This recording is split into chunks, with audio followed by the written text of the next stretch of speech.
Hey Divination, thank you for joining us in this live stream, and today I will show you how to create a stunning gallery testimonial section with Divi using Divi's wedding planner layout pack. So if you haven't checked that out yet, make sure that you do. I've mentioned a link in the description below. And if you're not an Elegant Themes member yet, make sure that you check out Divi as well. I've mentioned a link that will bring you to the Divi product page where you can go ahead and discover Divi for yourself. So without any further ado, let's get to it. All right, so let's start by looking at the wedding planner layout pack. So this is an absolutely stunning layout pack with 7 different layouts that are included. So we have a home page, a landing page, a services page, a gallery page, a contact page, a blog page, and an about page. And let me just show you what this layout pack looks like really quick so you can see it for yourself as well. We have a live demo for each one of the layout packs where you can go ahead and see what each one of these layouts look like. And discounts for each one of the layout packs that come out. So there are 2 a week that come out, one on Monday and one on Friday. So make sure that you check out the wedding planner layout pack. I really love the color palette and I love all of the built-in design options that have been used. So this is really elegant. It has a nice choice of font families as well. And within this live stream tutorial, we're going to take it one step further. So if you scroll down this landing page over here, you will see that we have the following testimonials section, and this looks like this. And we're going to turn that into a gallery testimonial section, and I'll just show you what that looks like. So this is a design tutorial, so you will be able to follow everything step by step and recreate this exact result. And I've also mentioned the blog post in the description below, so if you want to follow everything step by step written down, you can check that out as well. So here we have the results. So, and if I hover over these images of my gallery, so I'm using image modules for this, but if I hover, I have this nice saddle effect, and we're going to accomplish this using only one line of CSS code, and all the other stuff that you can see over here is done using Divi's built-in options. And let me show you what this looks like on different screen sizes as well. And for that, I'm going to enable the visual builder over here.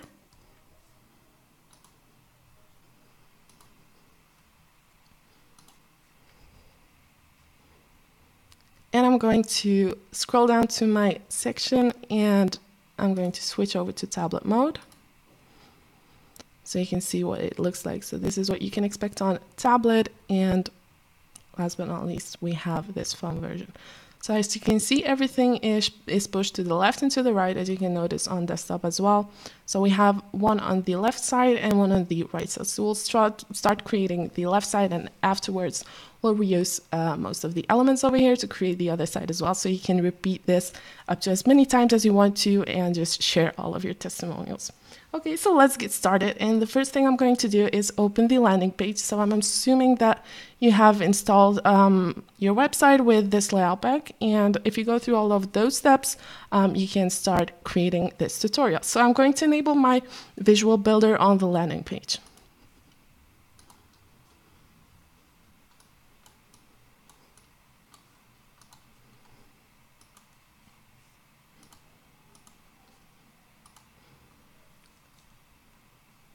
All right, and then I'm going to scroll down. So there's no need to create a section from scratch. I'm simply going to modify this existing section over here. And I'll start by removing the second row over here because I won't need it. And I'll also remove the image module over here.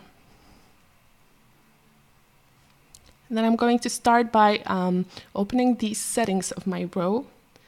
And before I do that, I'm going to change the column structure into 1 column because this one had 2 up until now, and now it doesn't anymore. And next I'm going to open the settings of my row, and I'll start with the background settings first. I'll open the background settings over here, and I'm going to add a white background color to my row. The next thing I'm going to do is I'm going to choose one of the patterns that is already included within this layout pack. So if you have installed all of the layouts on your website, you will be able to find this within your media library because all of these assets will be automatically uploaded to your media library, and you can find it over here. So it's called divider.png, and I'm just going to upload it.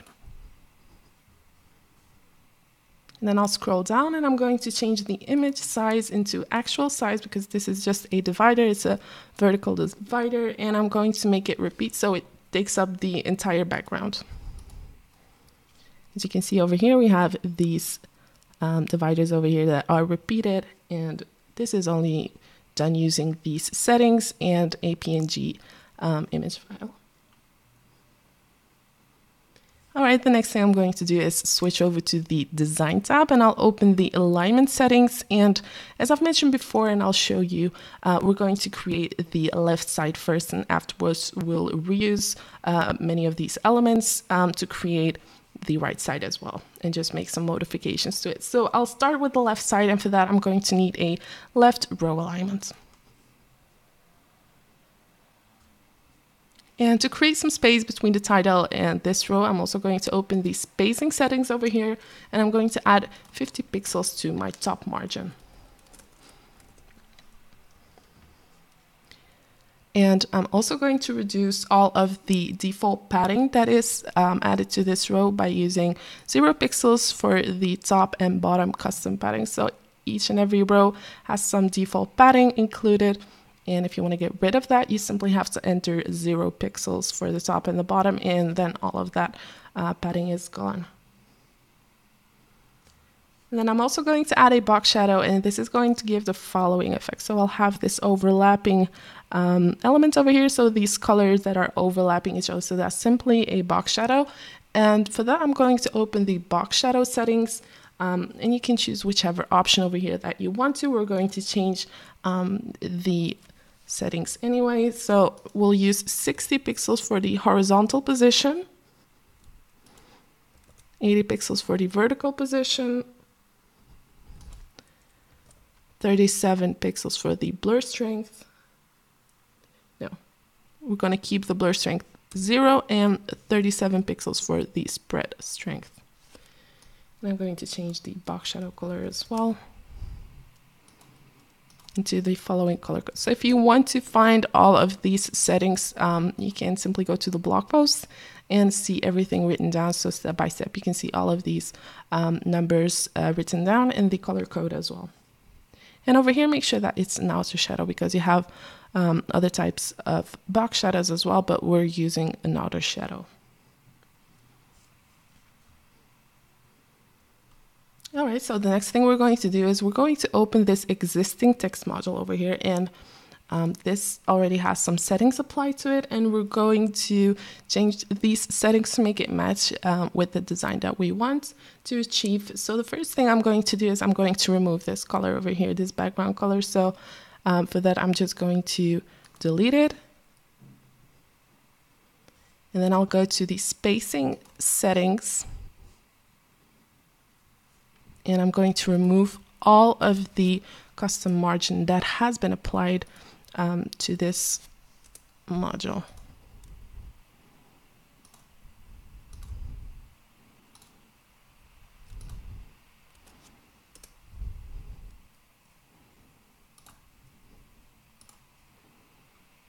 So once you do that, you have the following results. So everything falls into place because there were some uses of negative margin and positive top and bottom margin, I think it was.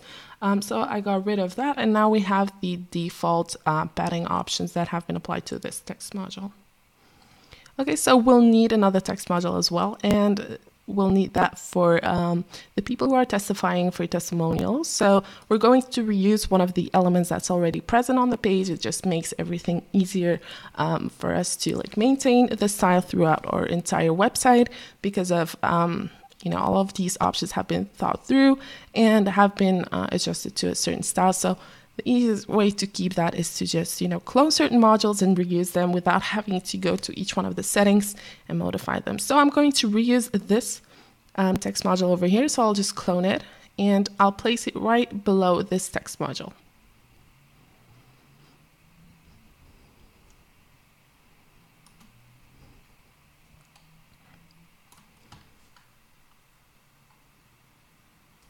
Here we go. And I'm also going to change the content.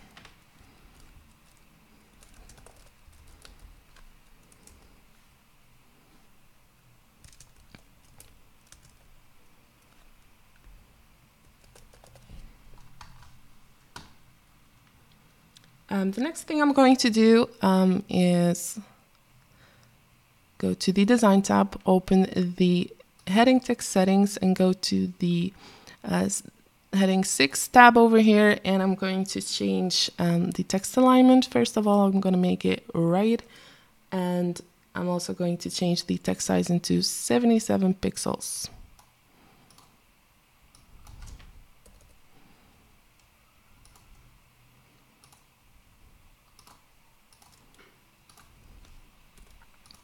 So I'll need to change this to a heading 6.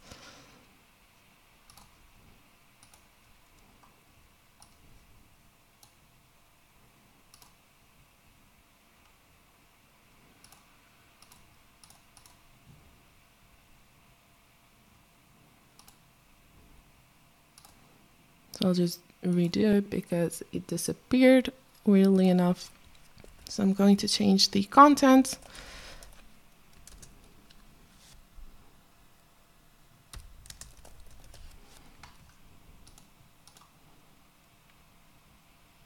I'll change the text size to 77, and I'll use right text orientation. So as you can see, this is what it looks like up until now. And then I'll open the spacing settings, and I'm going to make it overlap with the box shadow that you can see over here. And I'll also bring it a little bit to the top. And I'll just show you what that looks like. So this is the overlapping that we'll create. And for that, I'm going to use minus 50 pixels for the top margin. And minus 150 pixels for the right margin, and you can see the overlapping here. And I'm also going to add 20 pixels to my bottom padding just to create a little bit more space, but you can add that elsewhere. You can add that as the margin as well if you want to. And the last thing I'm going to do here is change the opacity. You can do that depending on your own preference, but I'm going to use 17% over here. So this is a little bit better readable, as you can see. And now we're going to add our second row, and this is going to be our gallery. So we're not going to use a gallery module for that. We're simply going to use image modules and remove all the space between the image modules.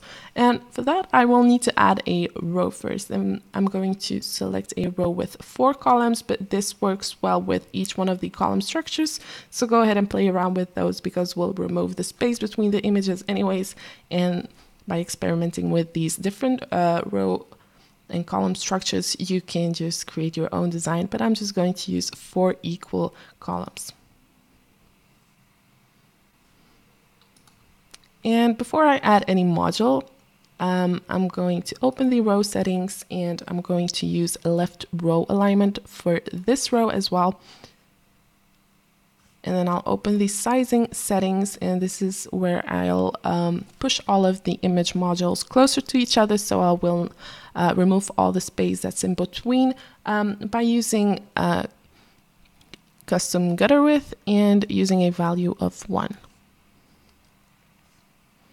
And then I'll open the spacing settings, and I'm going to add 80 pixels to the bottom margin. And this is because we're going to clone these rows and use it to create the right side as well. And if you want to create that space between these two kind of testimonials, you will need to add some bottom margin somewhere, and I'm going to do that to this row. You can add it elsewhere as well, but it just makes more sense to add it to the row.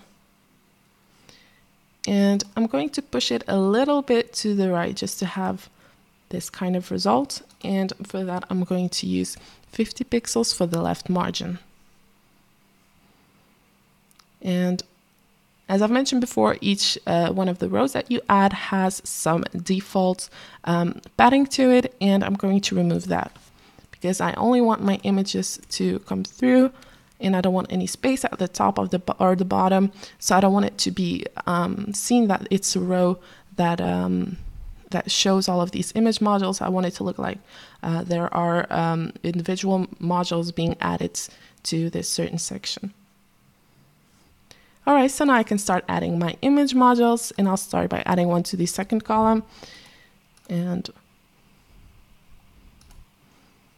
I'll just select one. You can decide which kind of dimensions you want to, but I'm just going to select 2 images that have the same dimensions. As you can see over here, 800 with 542, but you can play around with those. So it isn't really necessary. It really depends on the way you like it. And afterwards, I'm going to open these link settings over here, and I'm going to enable the open in Lightbox option. And this gives my image module the gallery effect. So if anyone clicks on it, they will be able to see it in its original size. And then I'm also going to add a filter. So as I've shown over here, we have this subtle hover effect where everything gets lightened up, as you can see. And for that, we're actually going to add a filter to our image module. And after someone hovers on the image module, that filter will be gone. So you can add this filter within Divi's built-in settings. And I'm just going to reduce the brightness to 47%.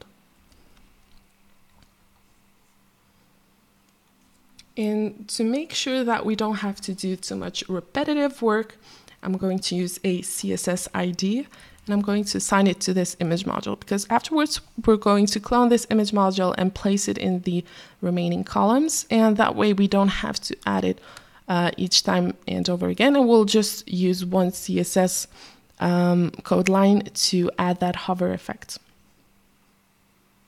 Okay, so now I can add these image modules to my other columns as well,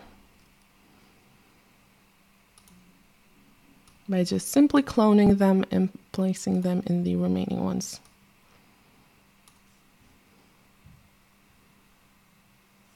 All right, and I'm just going to change 2 of these images to make it a little bit more interactive. So normally you would change all of these images and make them different. I'm just going to use 2 images that are already included and have the same dimensions. All right, so now we have the first testimonial, as you can see over here, and we're going to create the same thing, but on the opposite side. So for that, I'm just going to clone these 2 rows. And for that, I'm going to switch over to this mode over here and see where exactly they are. All right, so we have them over here, and I'm just simply going to clone all of these rows and place them right below the first testimonial we created. So there are 2 rows that you'll need to add. This one with the 2 text modules and the other one with the image modules. And I'm using this mode because it just helps me drag everything to the right place. And I can see the structure over here. So if I switch back to desktop mode,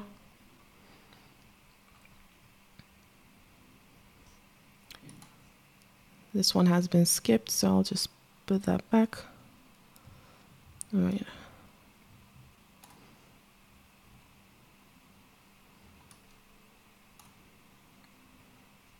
Now we're good.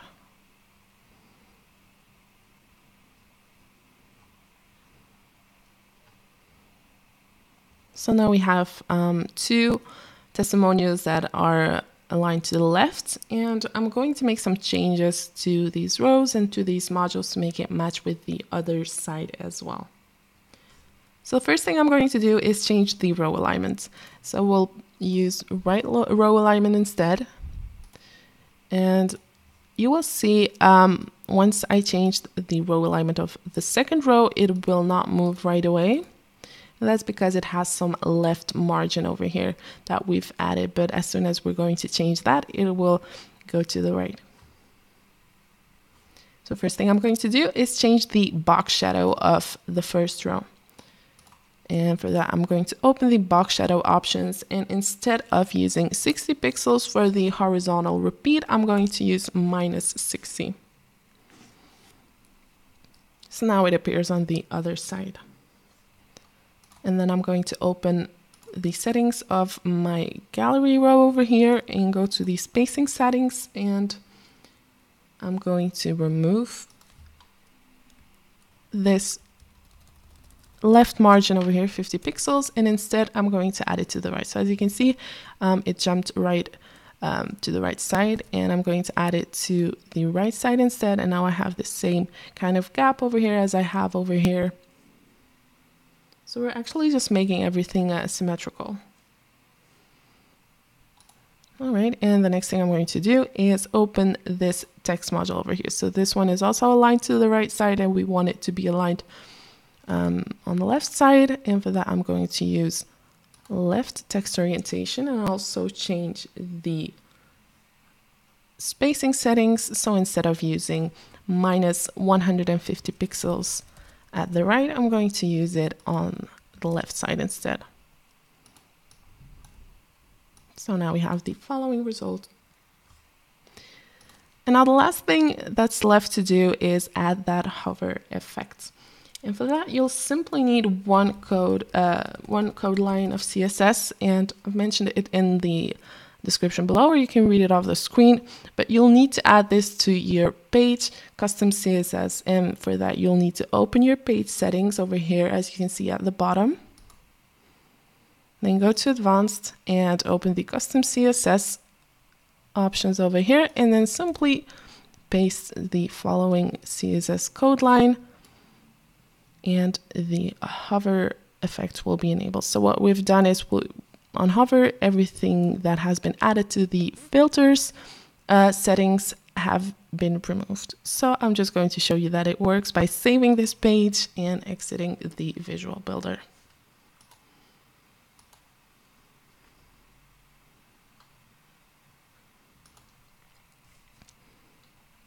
All right, let me just show you the end result. So if you want to go through each one of these steps again, you will be able to see this video afterwards as well. Or you can go to the blog post where everything's written down. So if I hover on these images, you can see that you have this nice subtle effect, and this is how you create gallery testimonials. All right, that was all for this live stream. If you liked it, please give it a thumbs up. And if you're enjoying this initiative and you want to share your own knowledge and skills, make sure that you check one of the links in the description below and go ahead and share your knowledge with the Divi community. Thank you for watching, and we look forward to seeing you in our next video or live stream.